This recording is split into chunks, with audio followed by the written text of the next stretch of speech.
So then we looked at different approaches to perception. Just as in the motor control field, there were sort of two competing schools of thought to how we organized motor control, how we organize the degrees of freedom to produce a movement, the cognitive approach versus dynamic systems approach. Similarly, in our understanding of perception, there were sort of two schools of thought. One is this information processing or cognitive approach, sort of a hierarchical approach similar to that, and sometimes called indirect perception. And the other school of thought is a direct perception ecological approach, which kind of is quite similar or mirrors the dynamic systems approach.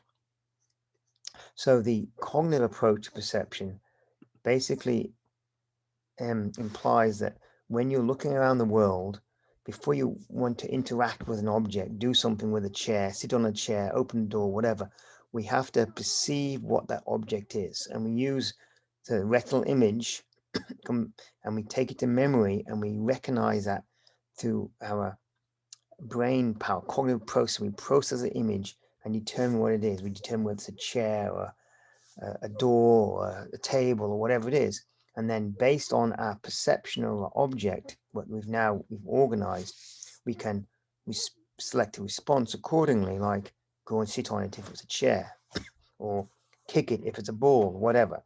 Okay, so we have to cognitively process that retinal image to before we understand what we can do with it. That image is not sufficient to be able to interact with it. We don't know what the object is until we process that retinal image, and then we can make an action based on what we know that object is or what we think that object is. The direct perception approach does not need this cognitive intervention in the middle here in this processing. They would say that the object itself, the perception or the object, gives enough information within it to determine what you should do with the object. So we perceive the world in body scaled units. We see a doorway as as a ratio of our shoulder width, our body width.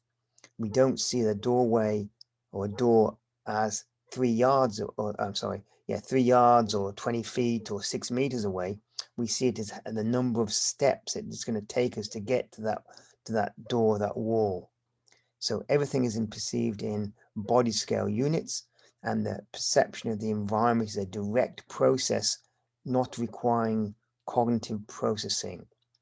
The three-dimensional perception of that gives us all we need to know. We don't have to have a cognitive extra processing to determine that chair is a chair. We don't look for chairs. We look for a surface of support that is going to be at the right height for me to sit on.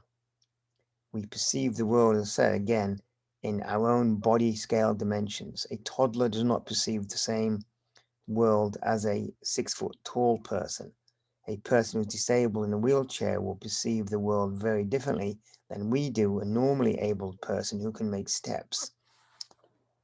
So like a 3-inch threshold in a doorway would not be a big deal to somebody who can walk, but it's perceived as a major hurdle for a person in a wheelchair, for example. So an example of this direct perception contrast between direct perception and indirect perception would be in intercepting a ball or prospective timing, when this ball is moving towards a person, or you are moving towards a wall, or you're driving a car moving towards a stationary car in front of you. All day long as we move, we have to do this prospective timing. We have to time our interactions with the object coming towards us or us going towards an object. So the most important thing in this judgment of timing or interception of objects is perception of time to contact. How long will it be before I hit that object? How long will it be before I have to put my brakes on? How long will it be before that ball hits me in the face? How long is it before I have to swing my bat to hit this ball? So many situations in the real world, we have to time our interactions with respect to an object that's either moving towards us or we're moving towards it. So again, the most important thing is time to contact. So how do we get this time to contact information? Well, an indirect perception or cognitive processing perception says the retina takes a snapshot of this object, in this case a ball, at a certain time. And it's going to take a series of snapshots as that ball comes towards us. So as that ball comes towards us, all these series of snapshots, we can knowledge of the distance, our perception of the distance, how far the ball is away, and our little clock in our head keeps ticking. We can calculate change in distance over change in time gives us velocity. Okay, so now we have calculated, obviously non-consciously, but a cognitive process has calculated the velocity of the object coming towards us or us going towards that object, whatever, the approach velocity. Once we know this approach velocity and we know how far it is away that object is now, let's say, we can derive time. How long will it be before we hit that? That's the time to contact we have to get. So this is a cognitive way of doing it, mathematically deriving time to contact. If you were to design a robot with a camera in its instead of an eye, you'd probably use this process to calculate time to contact with an object so the robot can interact with the world. The dynamic system perspective says you don't need to do any mathematical calculation in the brain because there are lawfully generated properties of this approach situation that tells you time to contact. So for example, as this ball is thrown towards the eye, the size of the object on the retina is going to get bigger as you get closer, when it gets close to you. Okay, and it's not the size that's important, but it's the speed at which that size is increasing. It was the rate of dilation of the image on the retina is directly proportional to time to contact.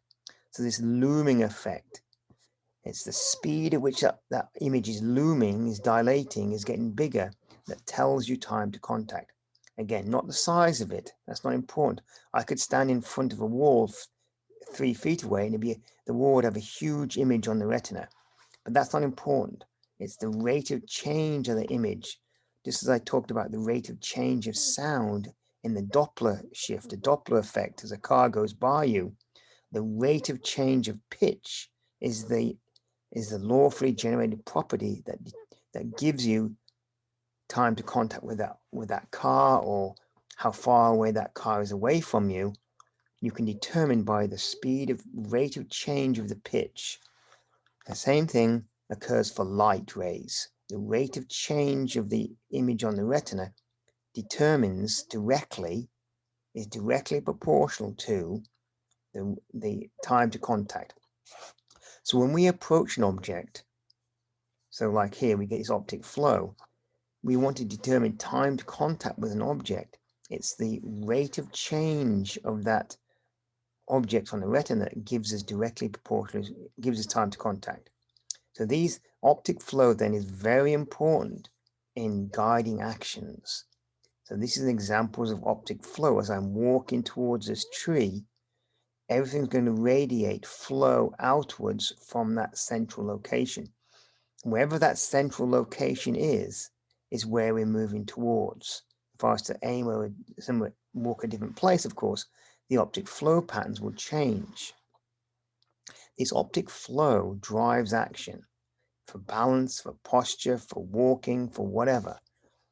And we can see this in our babies experiment. Those little babies who were put on a visual cliff, once the baby had self-propelled themselves around the world using crawling, or as Dave Anderson showed in that little go-kart, they were then aware of visual flow, could interact with the environment, and they would not crawl over the visual cliff, even though mum wanted their little baby to come towards her.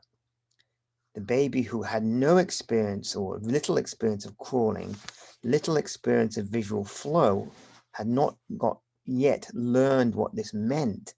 They would crawl across the visual cliff. So this awareness to visual flow is tuned, is learned, and the relevance of that is learned with self-propelled locomotion through the world. And as Dave showed, when they start getting this self-propelled locomotion through the world, the cognitive abilities of the brain greatly expand. An example I showed sort of to prove this, the role of optic flow and retinal dilation, was this experiment I did quite a few years ago, where I had friends of mine at Penn State jump off a series of blocks. There was quite a few heights, and it wasn't just 2 heights. As they jumped towards the ground, I monitored the quadriceps activity. So I could tell when in the flight phase the quads came on. And then this shows when they hit the ground on the force plate. So I could determine this distance, this time, should I say, between when the quads came on and when the hit the ground. Using this time, I could determine the velocity at which the eye was moving and the distance the eye was away from the floor when the quads came on. So using the distance and the speed at which they're going towards the floor at any point in time, I can mathematically calculate the rate of retinal dilation of this object in the eye. And what we found was that regardless of which height they came off, as they sped towards the ground, their muscles were activated at a constant rate of retinal dilation. It wasn't a constant distance above the ground. It wasn't a constant distance off the block, constant velocity, etc., etc. And there was nothing constant except for this rate of retinal dilation. So that gave me strong evidence, I think, that these people were initiating the quadriceps contraction as a function of rate of retinal dilation. It was different between different people, but within a certain person, they chose a specific rate of retinal dilation and would activate their quads when they perceived that rate on the retina. So the final slide was looking at this importance of role of optic flow in balance, remember. So we mentioned this before, but if a moving room or a wall comes towards you, you will sway backwards, because when the walls don't move normally. So if the wall comes towards you, you perceive that as you have fallen forward. The visual system picks up movement of the optic flow around you, and that perception is usually when you are falling forward.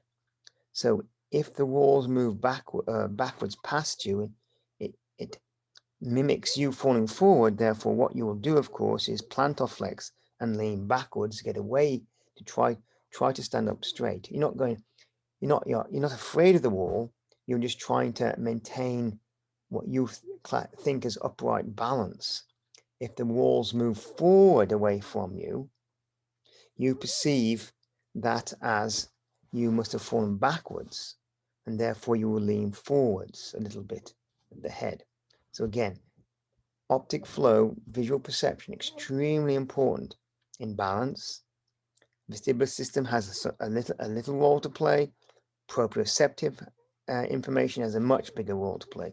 Of those 3 senses, the vestibular system is probably the least useful in our balance. Remember, I talked about people getting trapped in a avalanche. When there's pressure all around the body, you're not getting a single point of pressure underneath your feet or underneath your butt from gravity. So if you don't get that pressure from one direction, you have no idea where up or down is. If there's pressure on my chest, if I'm lying on my back, for example, and most of my pressure is going to be on my chest, you will perceive that the chest is on the ground and gravity is sort of towards the chest, as it were. So that's why you need to spit or something to find which way gravity is in fact, and then dig the other way. Just evidence that the vestibular system doesn't have very good accuracy in determining gravity anyway. Visual system, much more important in balance. Proprioceptive system, much more important in balance than the vestibular system. In gait, we use optic flow constantly. We did that experiment at LSU where we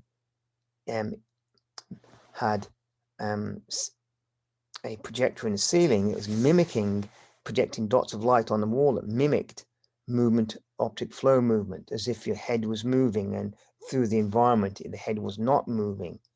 But using that imitation of optic flow, that mimicking of optic flow on the walls with this sort of disco light ball effect, disco ball sort of light effect, we could make people walk faster or slower by changing the direction and the velocity of those optic flow patterns, those dots of light on the wall. David Lee had people walking on a treadmill, and when the optic flow receded away from them, the people on the treadmill reported they were walking backwards, even though obviously the legs were walking forwards on the treadmill, and they knew that they were giving the body commands to walk forward, but the optic flow was receding away from them. They perceived that the treadmill was on backwards, and you were actually walking backwards. Again, very powerful role of optic flow. In reaching, people are driven by moving objects. So I often will roll a ball to somebody, to the hand, rather than having reached a stationary ball, because those provoke actions.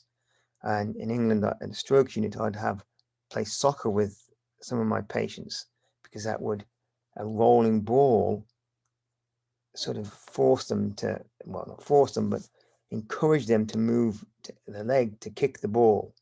And in England, soccer is a very big, a religion, therefore kicking balls is very important for most blokes. So anyway, I used that kicking a ball to try to get them putting weight on the hemiparetic side, and it was quite effective, because moving objects are forward, interacting with them more than stationary objects. Again, it's evidence for optic flow. All right, next class we're going to go over these examples of affordances more and see how those can be applied clinically, perhaps.